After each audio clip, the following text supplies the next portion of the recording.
Hello and welcome to Pueblo Library Spectacular Science, hosted by Mark from Cool Science. He has some very fun science experiments in store for us. Cool Science is an organization that provides a wide variety of hands-on outreach programs for kids, primarily K through 8th, as well as several public events for all ages here on the Front Range, and are dedicated to promoting a deeper understanding of the wonders of science through exposure, inspiration, and engagement. I hope you got a chance to pick up a kit from the library, because today we are going to do some fun stuff with electrostatic levitation and glowing candy. Man, that sounds like fun. If you didn't have a chance to get your kit yet, we still have some available here, just a few, so make sure you stop by in the next couple days to pick one up. And you can tune into this video on Facebook and YouTube later on if you want to watch it again. So without further ado, I would like to introduce you to Mark from Cool Science. Hi, everybody. I don't see anybody, so I don't know if we have anybody online or not. You have to tell me. So I guess they won't be able to ask any questions. So I'm just going to do this like I'm running a video.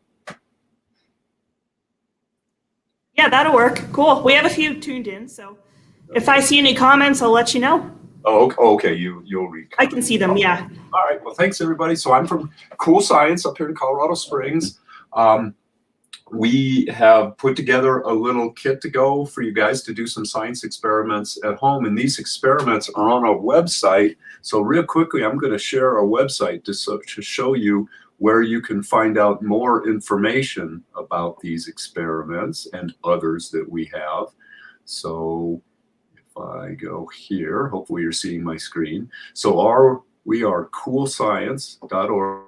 This is our homepage. This is a nice little video that shows one of the shows that we do. We can come to your school or to libraries and do shows like this. So once you get back to school, or even if you're doing some summer school this summer, we're doing a lot of programs in summer schools and summer camps. So you can tell your teachers you'd like Cool Science to come, and we can come out and blow stuff up and set things on fire and do cool stuff like that for you. On our website, you will find some information up here about what we do, and under the cool stuff is a header called Try Science at Home. And if you go to that page, it has a bunch of experiments that you can do at home. And the two that we're going to do today are called Light from Candy, Triboluminescence. So that's this one right here. And each one of them tells you exactly what you need. You have just most of what you need. We'll go through that in a minute. But these are things that you can usually find pretty easily at home. And then it gives you the step-by-step procedure. It tells you what you're going to observe. It explains the science of what you're seeing. And then it gives you links and variations to do some other things. That's what we've got here. So if you want to learn more about what these experiments are doing and other experiments like it, you can follow these links. And some of our experiments we have even translated into Spanish. So if it's more comfortable for you to do this in experiments, this is one of our experiments that's translated into Spanish. The other one we're doing today is going to be electrostatic levitation. And you can see that's also up there, same stuff, tells you what you need. This one even has a little video. So you'll not only have the video from what we're doing today, but you can go back and watch another video showing some other things that we're doing. So anyway, that's what you can find online. And as I say, there are lots of other experiments you can do at home as well. And maybe we'll put together another kit in the future and let you tune into the library again. Oh, one more thing I want to mention. At the bottom of this page is a little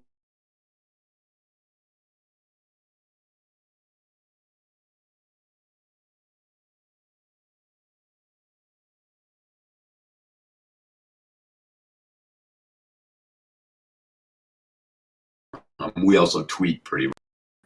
But what we do on Facebook is every day we post another experiment you can do from some other website, usually a science museum or something like that. So there's even more if you want to do even more science. And this is a great way to discover some new science websites that have lots of cool experiments and things that you can do.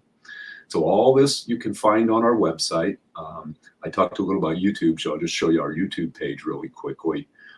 We have, I think, about 40 different videos. It's a little slow to load. Here it comes.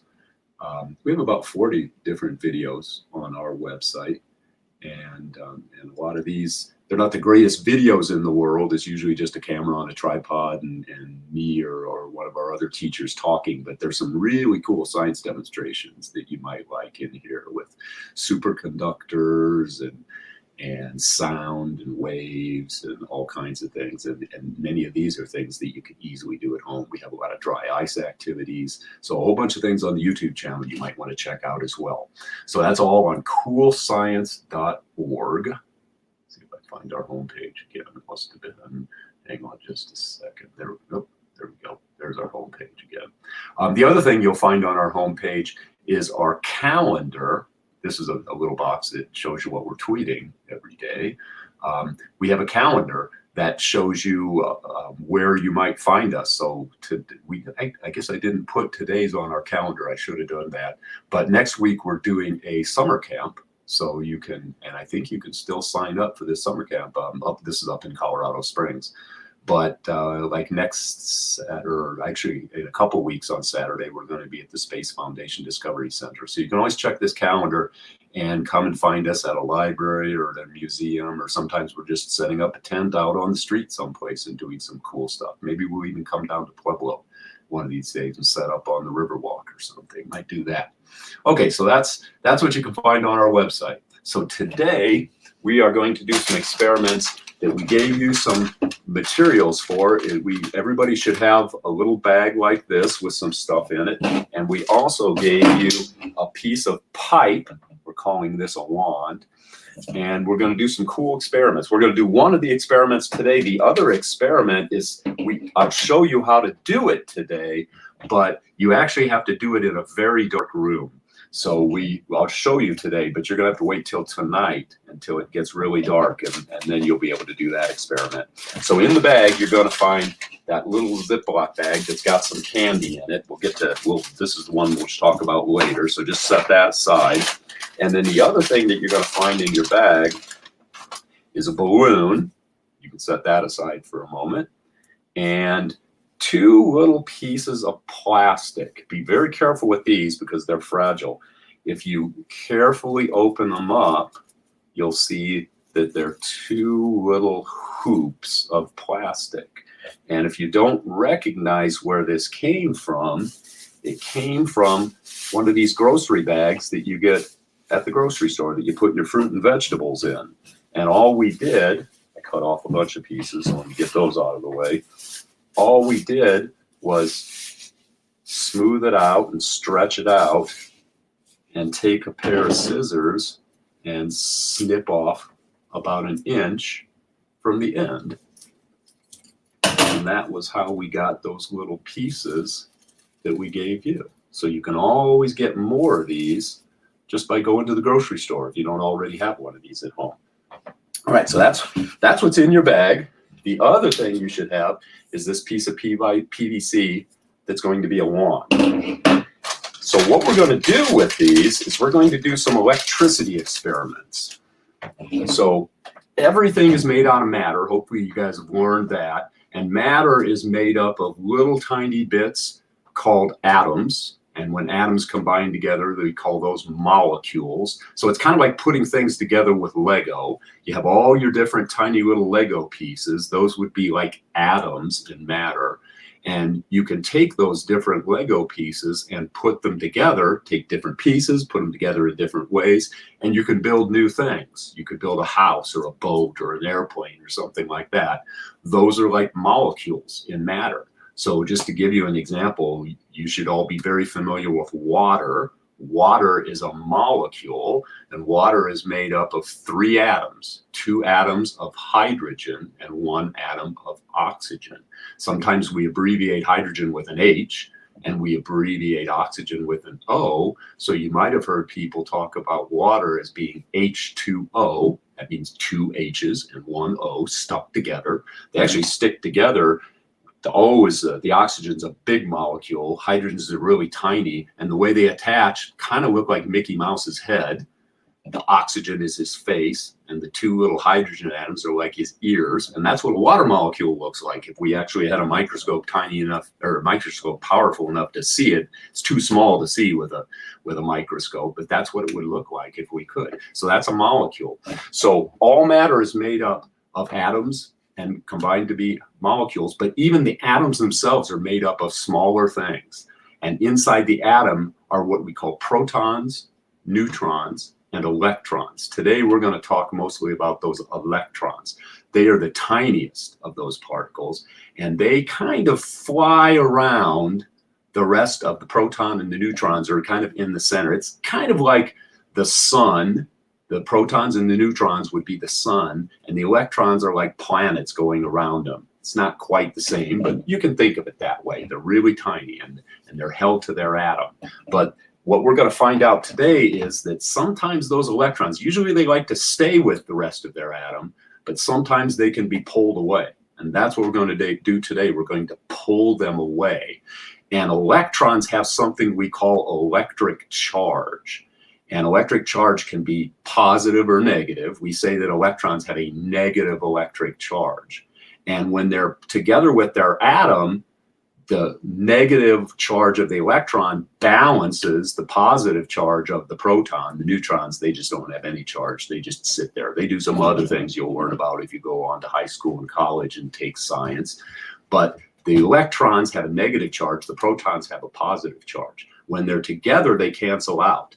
But when we can pull them apart, pull the electrons away, then those charges want to be attracted or repelled from other things. Two negative charges, two charges that are the same, so two negatives or two positives, will push away from each other. We call that repulsion. But opposite charges, like the electron and the proton, negative and positive, will attract. And that's what we're going to discover today in our experiments. So what you need, the first thing to do this with is probably your balloon. And you may have even discovered before, I'm going to blow this balloon up.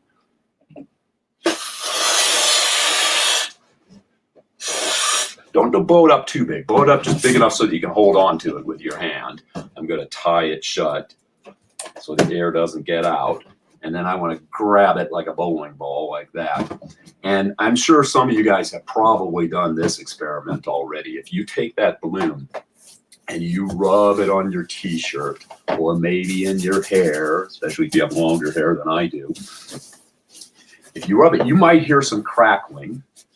And what you're doing is you're pulling those electrons away from their protons. And we say we're charging up the balloon with electricity. Sometimes we call it static electricity or electric charge. And when we do that, especially if you rub it on your shirt, hold it near your hair, you might see your hair lift up. If you hold it near your arm, you might feel the little hairs on your arm lift up. And what's happening, that's the forces that are being created by those charges we were talking about. The negative and positive charges are attracting. Maybe my balloon is negative and the hairs on my arm are positive. Might be the other way. It's really hard to know sometimes. But if you feel something or see something pull towards you, that tells you that those are opposite charges. Whichever is positive, whichever is negative, doesn't matter. They're opposite. Okay? And that tells you the balloon is charged up with electricity. Now, the other thing that we hope you have, I forgot to mention this when we first started, but we gave you most of the things you need in your kit, but you want an empty aluminum soda can. Hopefully you already have that. If not, you can pause this video later and run and get it. But what we're going to do is you're going to take that empty and dry. That's important too. You want it to be dry. So if you've just finished drinking it, rinse it out, let it sit for a while till it's dry. And you're going to set it on your table. And if you charge up your balloon, you could do that on your t-shirt, in your hair. You can use a towel. This is a cotton towel. That'll work. Or another piece of cloth. I'm just going to use my t-shirt. What I'm going to do is I'm going to take that balloon, I'm going to hold it very close to the aluminum can, and you can see I made the can move. let's see that again. Charge it up with electricity, hold it close to the can, and it moves. Hold it on the other side, and it moves back. So the can is being attracted to the electric charge in my balloon. And that's because the can is made out of metal. Metal is what we call a good conductor of electricity.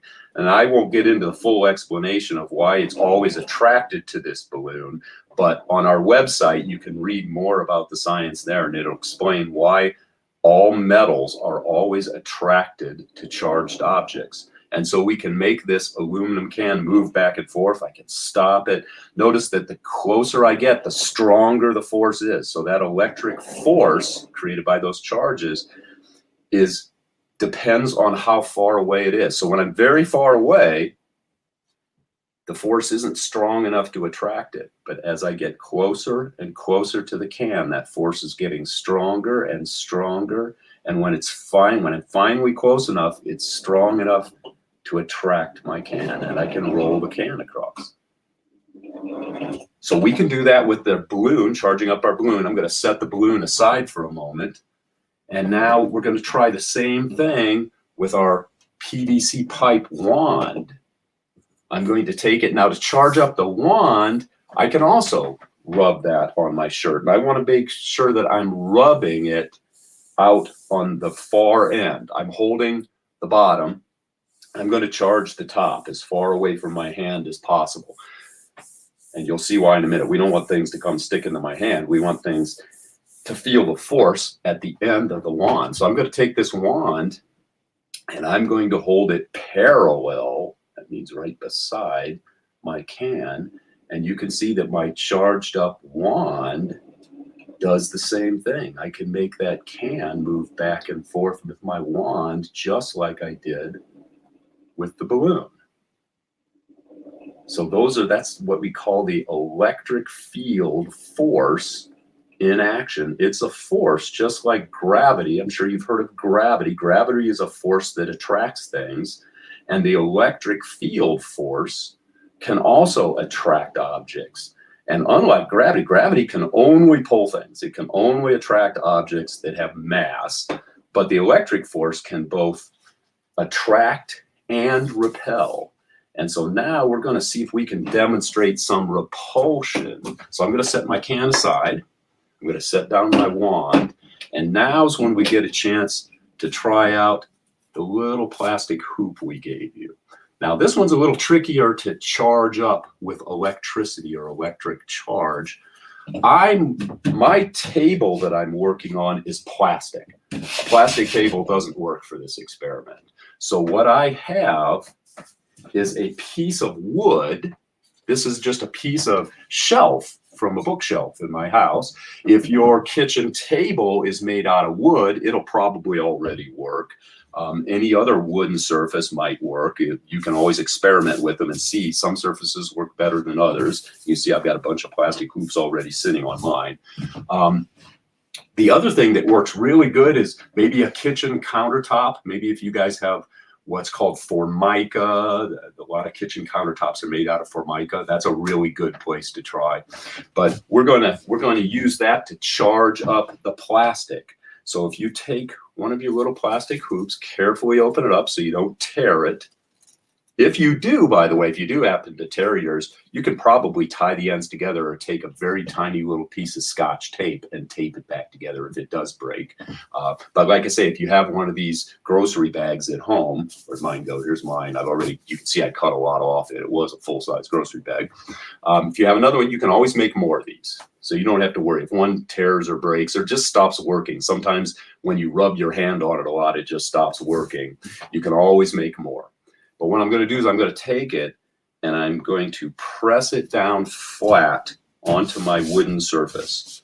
And I'm going to kind of rub it around a little. I might even pick it up and turn it over and kind of press the other side down. And when you do that, you might notice if you pick it up and let go, do you guys notice that it's snapping back down onto the surface, onto the wood? That's because, and sometimes you might notice your clothes do that when they come out of the dryer. Sometimes you might even call that static cling. Well, that's static electricity doing that. You've charged up your clothes and they're clinging to you because of that electric field force. And that's what's happening here. When we press down the plastic on a wooden surface, that plastic and the wood are very close together and they start playing tug of war with each other's electrons. The atoms in the plastic are pulling on the electrons in the wood, and the atoms in the wood are pulling on the electrons in the plastic, and they're playing tug of war. And when we pull it apart, one of them wins. One of them actually steals some of those electrons from the other one because they're made of different materials. They have different atoms and molecules, and some atoms and molecules are just better, are just stronger at holding on to their electrons. And so the one that wins is the one that can steal some of those electrons from the other material. That's why we have to have two different materials, and that's why we don't want to rub this plastic on a piece of plastic. We need to rub it on something different. And we can experiment with lots of different surfaces to see how well they work. But if it clings, if it wants to cling with that, that's a good sign that it's charged up with electricity. So now we're going to take our wand and we're going to do the same thing. You could use your cotton towel. You can try this is just another piece of cotton cloth. Another thing that I found that works really well is a piece of nylon. So this is just a pair of biking shorts that I have, and they're made out of nylon, very stretchy, spandex you might have sometimes call that. And that's also really good at charging up this plastic wand. And as I rub it back and forth on the end, I can hear it crackling. That crackling is telling me it's charged up with that static electricity. And so now what I'm going to do is I'm going to lift up my plastic. I'm just going to hold it so it just hangs there. You'll notice that it likes to stick to my hand. That's that attraction. So you want to kind of hold it just with your fingers so it won't come and stick to your hand. You might have to shake it around a bit. But if I bring my wand up near it, notice that it pushes, it's repelling the plastic. The wand and the plastic hoop have the same electric charge. So they're repelling each other. They might both be negative, they might both be positive. It's really hard to tell, but they must be the same because they're repelling each other. And that force of repulsion is so strong that if I take the hoop and I throw it up in the air and I put my wand under it, throw it a little higher, and I put my wand under it, well, I was going to get it to levitate. Let me charge it up again. Sometimes if it doesn't work, charge it up again. So I'm going to rub the plastic hoop on the wood. I'm going to charge up my wand again. Sometimes over time, or if you touch it, you might lose your charge. So you just charge it up again. All right, so I'm going to toss my hoop up in the air. I'm going to hold my wand under it. And there you go. There's your levitation. I'm actually levitating the hoop with my wand. I feel a lot like Harry Potter right now. In fact, if you really want to be like Harry Potter, let's set the hoop down. And again, let me point out one more thing. Try to keep it away from your hand because notice it really wants to come and stick to your hand. So that's why we charge the opposite side of the wand, and we want to try to keep it levitating out on the far end of my wand. Charge it up again, charge this up again, and try and keep it away from your hand so it won't stick to your hand until you're ready to grab it, and then you just hold your hand out and it'll get it. So I'm going to set that aside for a second. Now, some of you might have found that the little piece of plastic we gave you, if it came from the very end of our bag, it might not be a hoop at all. It might be a shape that, I don't know, kind of looks more like a flower or a four-leaf clover. And I gave you that intentionally because that's a fun shape to try and levitate as well. If you take that and spread it out and press it down on the wood, press it down on the other side, charge up the end of my wand again, and toss this up in the air and hold my wand under it, and I can make this funny looking shape levitate too.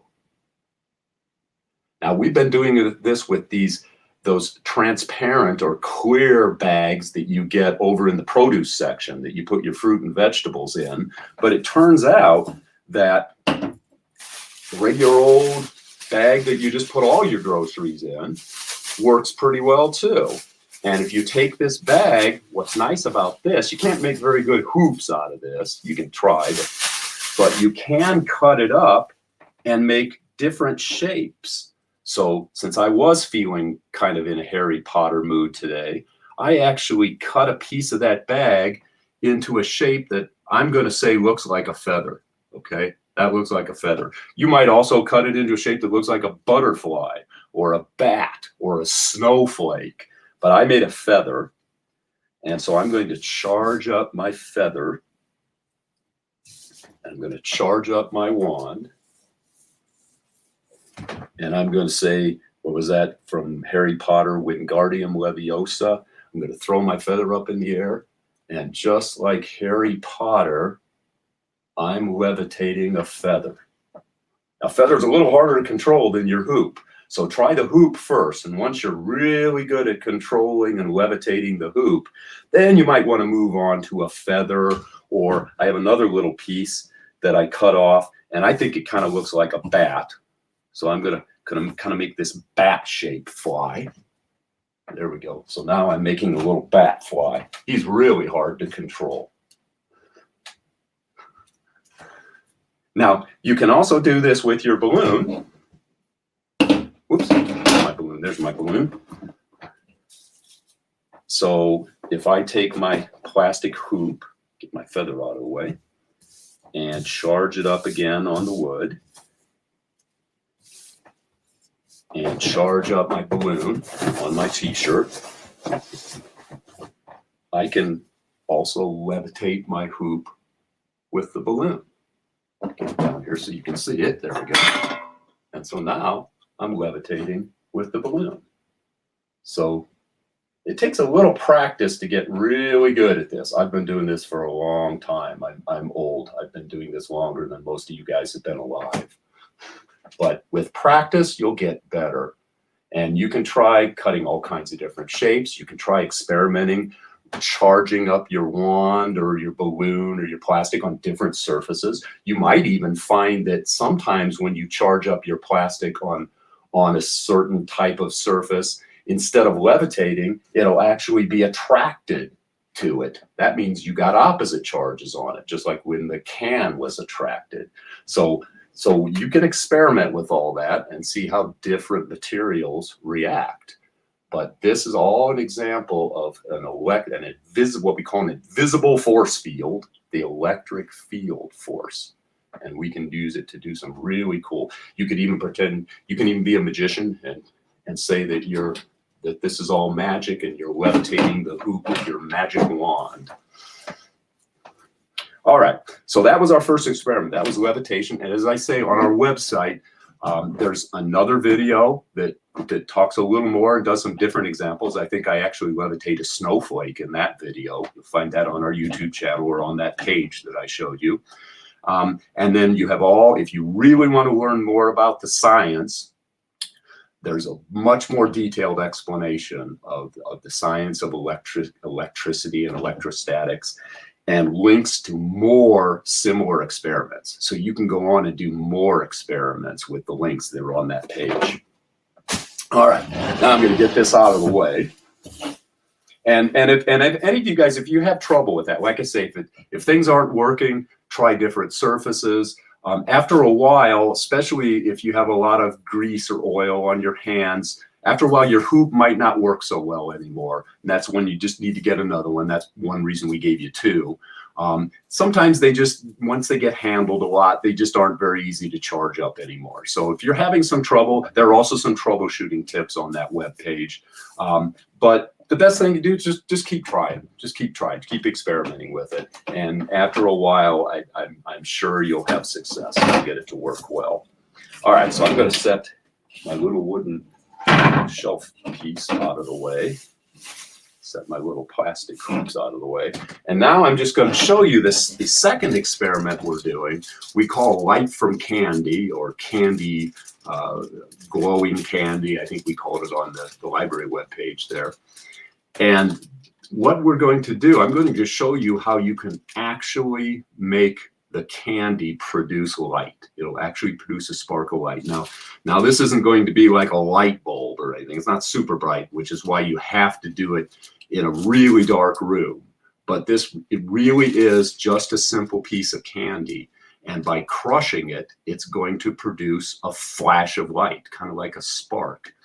And to do that, you need the candy we gave you in the Ziploc bag. So you want to open up your Ziploc bag and take out those 3 pieces. You should have 2 lifesavers, and they're in their own little plastic bag. Leave them in their own little plastic bag. This one must have had a hole in it because it fell out of its little plastic bag. So I'm just going to put it back in. And one of those lifesavers should have either a little black or a little green mark on it. That's because that's a wintergreen lifesaver. Your other lifesaver that doesn't have any marking on it at all, that's a peppermint or a peppermint lifesaver. And then the other thing you have is just a plain old ordinary sugar cube.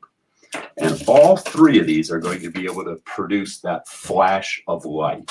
And what you need to do that, and I forgot to get it, so give me 1 second. I'm going to grab a pair of pliers. For this, you need a pair of pliers. My little pair of pliers come from one of these handy dandy little tools. So you need a pair of pliers like this. If you don't have a pair of pliers, what you can do instead is to take a hammer or even a big rock and just break your candy, just hit your candy a couple times to break it into a few pieces. You can do that out in the light. You could do that right now. And then you'll take that broken candy into the dark room and do it. But the easiest way is if you have a pair of pliers like this. And so what you're going to do is you're going to take one of your pieces of candy. I'll use my wintergreen first. And you're going to put it back into the Ziploc bag we gave you and squeeze out most of the air if you can and zip it closed. Okay.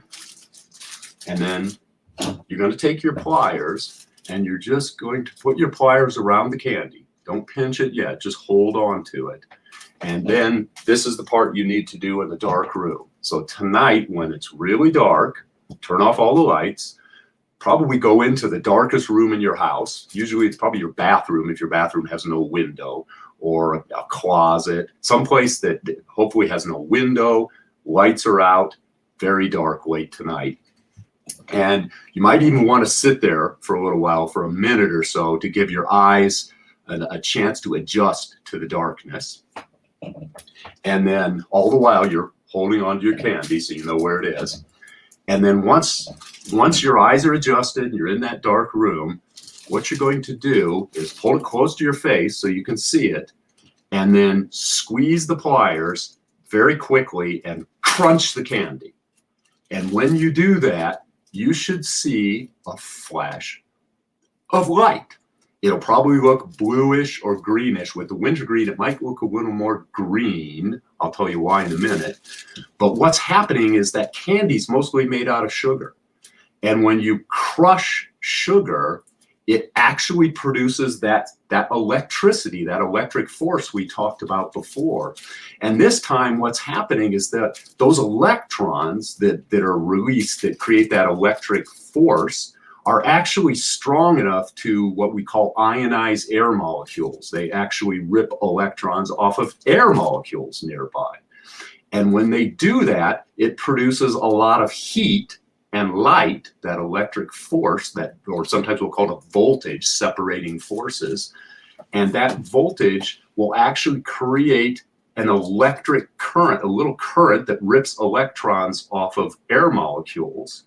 And that charges up the air. And when that happens, you get that little spark. It's actually the same thing that happens on a much larger scale in the sky during a storm, when when air is moving around and charges up air molecules and even water molecules in clouds. And that charge, that electric charge, can actually produce long sparks that we call lightning. Sometimes if you charge up your balloon in a really dark room and hear it crackle, if your room is really dark, you might even see sparks from the balloon on your shirt. You might also sometimes, especially in the winter when it's very dry, sometimes you might get into the blankets or get into the sheets on your bed, and if it's dark, you might see sparks when you do that. Those are tiny little lightning bolts, and that's all created by the same electric charge that we were talking about in our levitation experiment. Here, it was caused by crushing the sugar in the candy that did that. So I did it first with my wintergreen. Once you do that, you might take your peppermint lifesaver. You might take the wintergreen out.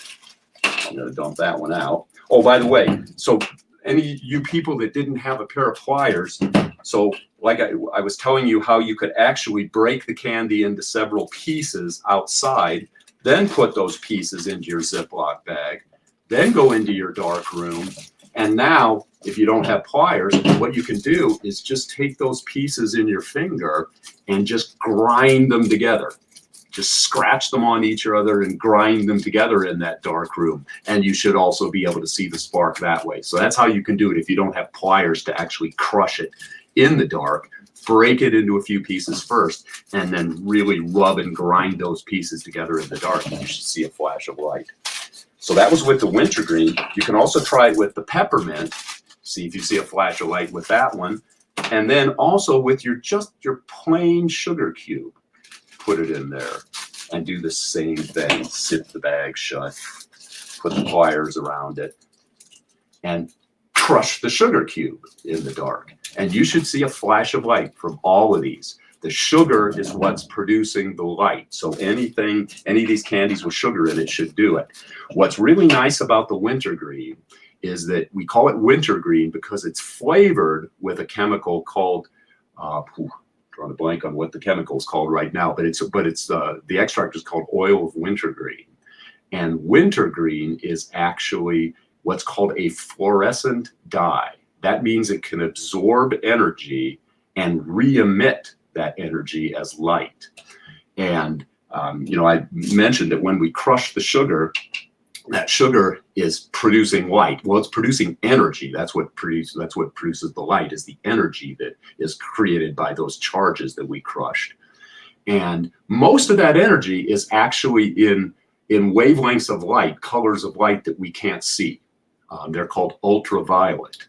Most of the energy is ultraviolet. Some of that energy was blue, and we could see that. So we can see only a little bit of the light that's actually being produced. Most of the light that's being produced when we crush the candy, we can't even see. But what's cool about the wintergreen oil that's in the wintergreen lifesaver is that it can absorb that energy that we can't see and re-emit it as a color of light that we can see. And it turns out to be a green. So if your eyes are really sharp, you might notice that the wintergreen lifesaver looks a little more green. The peppermint and the sugar look a little more blue. But I know my eyes aren't that sharp anymore, so I can barely tell the difference anymore. But you can see if you can tell the difference when you do this. And by the way, once, hopefully you haven't eaten your candy, they're for the experiment. When you're done, as long as you haven't crushed it with anything dirty, you can eat your candy then, I suppose. But you can always get more candy if you want to do this more times or more sugar. You can even just take regular ground up sugar that you might have on your kitchen table for putting in food. You can even put that in a little dish, but if you have a little clear glass dish or something, or a clear measuring cup, maybe a Pyrex measuring cup, something you can see through, and take a metal spoon and take it into your dark room and just grind the sugar, kind of like you're trying to turn it into powdered sugar. Grind the sugar. Every time you grind that sugar with your spoon, you should see a flash of light. So you can try it with your own sugar. If you want to go get more lifesavers to do this some more, of course, the other way you can do this, and you may have heard people talk about biting a wintergreen lifesaver and seeing a flash of light in your mouth. Now you'll know that that's not a myth. That's really true. And you might try that yourself, but careful, you don't want to crack your teeth, but you can try it. You probably, if you want to see it, you probably have to stand in front of a mirror in your bathroom in the dark or something so you can see what's going on. But if you do want to get your own wintergreen or peppermint lifesavers to do this experiment, remember it's the sugar that produces the light. So be sure you get regular wintergreen and peppermint lifesavers, not sugar-free. If you get sugar-free lifesavers, they don't have sugar. They won't do this experiment. But anyway, that's cool. And if you want to find out more about how this works, again, go to our page on the website, and it gives you more of the scientific explanation. It gives you links to other experiments you can do that produce light, and different activities. So those are the 2 experiments we have today. If you guys really like these, send us some comments. You can go to our website, coolscience.org, and we would love for you to there's a comment, a blog, or actually there are blogs on both of those experiment page.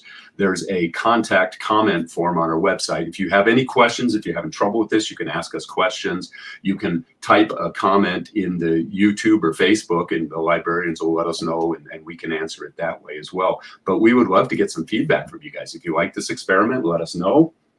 If you have questions, you can ask questions. You can even send us, if you say, hey, I've got some pictures I want to send you, we'll give you a link where you can send us some pictures of you guys doing these experiments. And if you like these experiments, tell your librarian that you want us to make up more Kit2Go kits, and we can do some different experiments next time. And with that, I think I'm done. I didn't see, I guess I have to go over to the comments. I don't know if you have any comments from anybody or not. I don't see anything. So hopefully Beth is still here. Yes. I'm right here. Thank you, Mark. Let's give him a hand. He did a wonderful job, and those are some amazing That's a little experiments. different. Usually when we do these virtual programs, I'm doing it on Zoom, and I'm seeing Zoom windows of kids, Right. and It's watching them do kind of these different this way. watching their jaw drop when something funny happens. But so it's a little different doing it without the feedback, but hopefully they were following along and having fun with it. We had a lot of people tuning in. I could see the numbers, so and a lot of them stayed throughout the whole thing, so that's good. Awesome. And I thought it was really cool. I didn't know anything about the levitation, so thank you so much. I know librarians like to do Harry Potter stuff to tie in with all That's true. a whole Harry Potter workshop. We've come up with all kinds of cool Harry Potter experiments. So Cool. Everybody likes Harry Potter. sure. So with that, we are going to sign off. And once again, thank you, Mark, for joining us. And I hope you can join us sometime soon again for another experiment. We'll do. I'd love to. Everybody have a good day. Goodbye. Thanks, everybody. Bye.